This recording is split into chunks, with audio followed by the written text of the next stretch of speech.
എല്ലാവർക്കും വണക്കം. നമ്മുടെ രാഹുൽ ഈശ്വർ പുള്ളിയുടെ വീഡിയോസ് ഇപ്പോൾ കാണുമ്പോൾ എന്താ പറയുക, ഒരു വിവരമില്ലാതെ സംസാരിക്കുന്ന ഒരവസ്ഥ. പക്ഷെ പുള്ളിനോട് ആദ്യം ഒരു ബഹുമാനം, ഒരു എന്താ പറയുക, ഒരു ഇഷ്ടം, ഒരു ആരാധനയൊക്കെ ഉണ്ടായിരുന്നു. പക്ഷെ ഇപ്പോൾ ഒന്നുമില്ല. കാരണം പുള്ളിൻ്റെ സംസാരം കൊണ്ടാണ്. ഒരു കാര്യമില്ലാതെ എന്താ പറയുക, ഈ പുള്ളീൻ്റെ സംസാരം കേട്ടാൽ ഈ പാകിസ്ഥാനെ സപ്പോർട്ട് ചെയ്ത് സംസാരിക്കുന്ന പോലെ തോന്നുക. അപ്പം ഈ ചാനൽ ചർച്ചയിൽ കണ്ടിൽ എനിക്ക് തോന്നിയൊരു അവസ്ഥയുണ്ടായി. എന്നാലും ശ്രീജിത്ത് പണിക്കരും പുള്ളിയും പിന്നെ വേറെ 2 പേരൊക്കെ ഉണ്ടായിരുന്നു. പക്ഷെ ആ പുള്ളി ആരിഫ് ഹുസൈൻ ഇവരൊക്കെ ഉണ്ടായിരുന്നു. അതിൽ ഈ എന്താ പറയുക, പുള്ളി ഒരു അറ്റം തൊടാതെ അങ്ങോട്ടല്ല ഇങ്ങോട്ടല്ലാതെ സംസാരിക്കുക.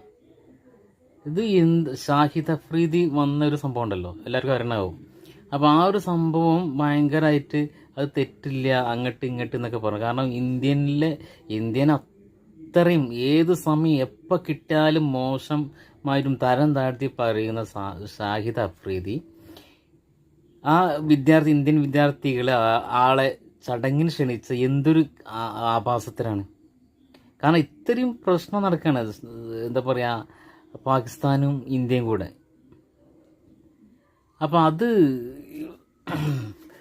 രാഹുൽ ഈശ്വർ പറഞ്ഞത് അത് ഇന്ത്യ യുദ്ധം കഴിഞ്ഞു, അതോടെ കഴിഞ്ഞു, പിന്നെ ഒന്നുമില്ല. അപ്പം അത് ആരെ കഴിഞ്ഞ് എവിടെ കഴിഞ്ഞത്? ഒരു പിടുത്തം കിട്ടില്ല. ഇയാളെ സംസാരം കേട്ട ഒരു പിടുത്തം കിട്ടില്ല കേട്ടോ. സത്യം, ഈ ചാനൽ ചർച്ചയിലൊക്കെ വരുമ്പോൾ എന്താ പറയുക, ഒരു നിലവാരം പുലർത്തണം. കാരണം ഒരു നിലവാരമില്ലാതെ സംസാരിക്കരുത് ചാനലിൽ വരുമ്പം. നിങ്ങൾ കണ്ടില്ലേ ശ്രീജിത്ത് പണിക്കർ സംസാരിക്കണേ?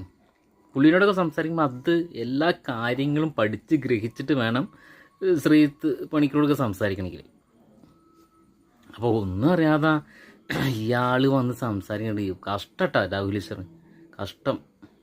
നിങ്ങളുടെ ആരാധകനായിരുന്നു, പക്ഷേ കൂടി കൊളാക്കി കാഞ്ഞ് നിങ്ങൾ സംസാരം. ആർക്ക് വേണ്ടി സംസാരിക്കാമെന്ന് ഒരു പിടുത്തം കിട്ടില്ല, എന്തിനു വേണ്ടി സംസാരിക്കാൻ അതും അറിയില്ല.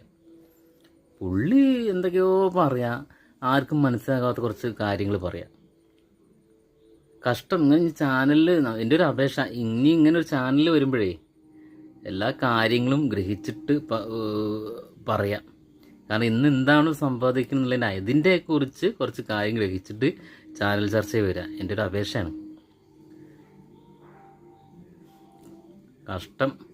ഇങ്ങനെ പോയി കഴിഞ്ഞാലേ നിങ്ങൾ ആർക്കും ഒരു 10 പൈസയുടെ വിലയില്ലാതെ മാറും. അത് നിങ്ങൾ തന്നെ ഉണ്ടാക്കിയെടുക്കുകയാണ്. അപ്പോൾ അതുകൊണ്ട് നിങ്ങൾ ഇനിയും ചാനൽ ചർച്ച വരുമ്പോൾ